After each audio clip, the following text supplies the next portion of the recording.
పూటల అవసరం.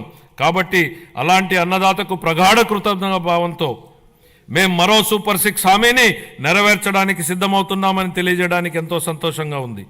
ఎన్ని ఆర్థిక ఇబ్బందులున్నా అన్నదాత సుఖీభావ పథకం కింద ప్రతి రైతుకు ఏటా 20,000 రూపాయల అందించేలా కేటాయింపులు చెప్పామనడానికి గర్విస్తున్నాం అధ్యక్ష. మా ప్రభుత్వం వ్యవసాయ రంగానికి ఊతమిచ్చేందుకు రాష్ట్ర వ్యాప్తంగా 21.87 లక్షల వ్యవసాయ పంపు సెట్లకు 9 గంటల ఉచిత విద్యుత్తుని సరఫరా చేస్తోంది. చేపల వేట నిషేధ కాలంలో మత్స్యకారులకు అందించే ఆర్థిక సహాయాన్ని 10,000 రూపాయల నుండి 20,000 రూపాయలకు రెట్టింపు చేస్తామనే మేనిఫెస్టోలోని మరొక హామీని నెరవేర్చడానికి తగిన కేటాయింపులు చేశామని సంతోషంగా ప్రకటిస్తున్నాం.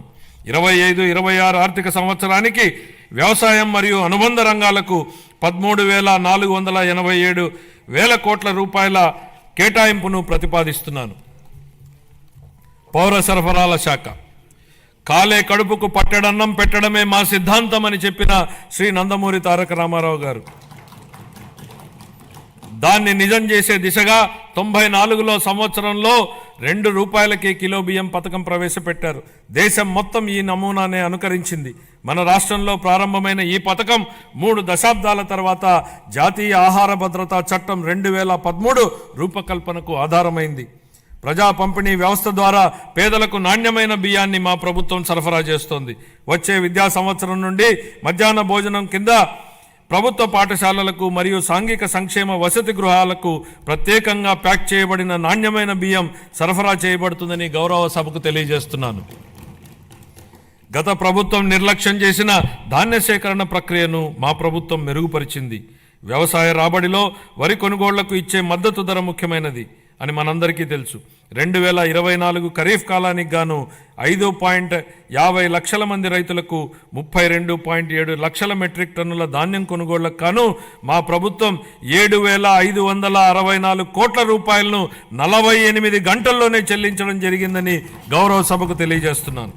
వాస్తవానికి 90% మంది రైతులకు 24 గంటల్లోనే చెల్లింపులు జరిగాయి. గత ప్రభుత్వ హయాంలో పెండింగ్లో ఉంచిన ధాన్యం కొనుగోలు చెల్లింపులకు సంబంధించి 1,674 కోట్ల రూపాయలను మా ప్రభుత్వం చెల్లించింది. తన సోదరీమణుల వంటింటి కష్టాల నుండి గట్టెక్కించడానికి మన గౌరవ ముఖ్యమంత్రి గారు 1999 సంవత్సరంలో దీపం పథకాన్ని తెచ్చారు. ఆ పథకం సాంప్రదాయ కట్టెల పొయ్యి వాడకం నుండి ఎల్పిజి సిలిండర్ల వాడకం వైపుకు పేద మహిళలు మారడానికి దోహదం చేసింది. మహిళలు మహారాణులు అనే విశ్వాసంతో మా ప్రభుత్వం ఆ వారసత్వాన్ని నేడు కొనసాగిస్తూ దీపం 2.0 పథకాన్ని ప్రారంభించింది. ఈ పథకం కింద 90.1 లక్షల మందికి అర్హులైన లబ్ధిదారులకు సంవత్సరానికి 3 ఎల్పిజి సిలిండర్లను మా ప్రభుత్వం ఉచితంగా అందిస్తోంది. ఈ 25-26 ఆర్థిక సంవత్సరానికి గాను దీపం 2.0 పథకం కోసం 2,601 కోట్ల రూపాయల కేటాయింపును ప్రతిపాదిస్తున్నాను. ఈ ఆర్థిక సంవత్సరానికి గాను పౌర సరఫరాల శాఖకు 3,806 కోట్ల రూపాయల కేటాయింపును ప్రతిపాదిస్తున్నాను. సంక్షేమ రంగం ప్రజలకు సామాజిక సంక్షేమాన్ని అందించడమే అధికారం యొక్క ఏకైక విధి బెంజమిన్ డిస్రేలి అన్నారు. స్వర్ణాంధ్ర విజన్ 2047 లక్ష్యాలకు అనుగుణంగా మేనిఫెస్టోలో ఇచ్చిన మా హామీలను అమలు చేస్తూ బడుగు బలహీన వర్గాల సంక్షేమానికి మా ప్రభుత్వం పెద్దపీట వేస్తోంది. వృద్ధులను ఓటు బ్యాంకుగా పరిగణించకుండా వారి జీవితాలకు ఆసరా కల్పించడాన్ని మా ప్రభుత్వం ఒక సామాజిక బాధ్యతగా భావించి మన గౌరవ ముఖ్యమంత్రి గారు సామాజిక భద్రతను ఆర్థిక కోణంలో కాకుండా మానవతా దృక్పథంతో చూస్తూ లక్షల కుటుంబాలకు పెద్ద కొడుకుగా మారి 35 రూపాయలతో ప్రారంభమైన పింఛన్ను ఎన్టీఆర్ భరోసా పింఛన్ల పేరుతో ఇప్పుడు 4,000 రూపాయలకు పెంచడం జరిగింది. దేశంలోనే అత్యధిక సామాజిక భద్రతా పెన్షన్లు ఇస్తున్న రాష్ట్రం మన రాష్ట్రమే. మేనిఫెస్టోలో ఇచ్చిన హామీ మేరకు ఎన్టీఆర్ భరోసా పథకంలో భాగంగా మా ప్రభుత్వం పెన్షన్లను వివిధ విభాగాలలో 4,000 రూపాయల నుండి 15,000 రూపాయల వరకు లబ్ధిదారులకు అందిస్తూ నిజమైన సంక్షేమానికి ఆదర్శంగా నిలుస్తోంది. షెడ్యూల్ కులాలు మరియు తెగల విద్యార్థులకు విద్యా సామాజిక భద్రత మరియు ఆర్థిక సాధికారతలపై మా ప్రభుత్వం దృష్టి సారించి వారి కోసం ప్రీ మెట్రిక్ పోస్ట్ మెట్రిక్ ఉపకార వేతనాలను అందిస్తోంది. మా ప్రభుత్వం మొత్తం 27.39 లక్షల మంది షెడ్యూల్ తెగల సామాజిక ఆర్థిక అభివృద్ధికి కట్టుబడి ఉంది.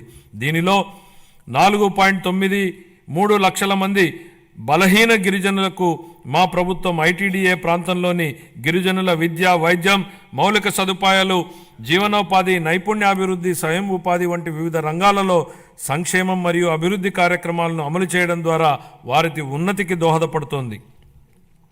ఇమాంలు, మౌజన్లు గౌరవ వేతనంగా ఇవ్వవలసిన 90 కోట్ల రూపాయలను 1 సంవత్సరం పాటు గత ప్రభుత్వం చెల్లించలేదు.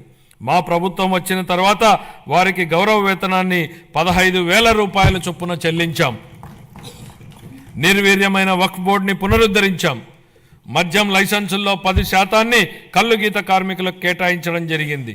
ధూపదీప నైవేద్యాలకు 10,000 మరియు అర్చకులకు కనీస గౌరవ వేతనాన్ని 15,000కు పెంచాం.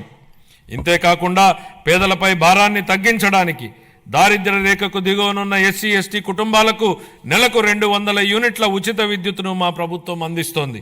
అలాగే దారిద్ర్య రేఖకు దిగువన ఉన్న వెనుకబడిన తరగతులకు చెందిన చేనేత అన్నలకు, నాయి బ్రాహ్మణుల సెలూన్లకు ఉచితంగా విద్యుత్తును అందిస్తున్నాం. సుమన్ టీవీలో మీ పర్సనల్ అండ్ బిజినెస్ ప్రమోషన్స్ కోసం కింది నెంబర్కి కాంటాక్ట్ చేయండి.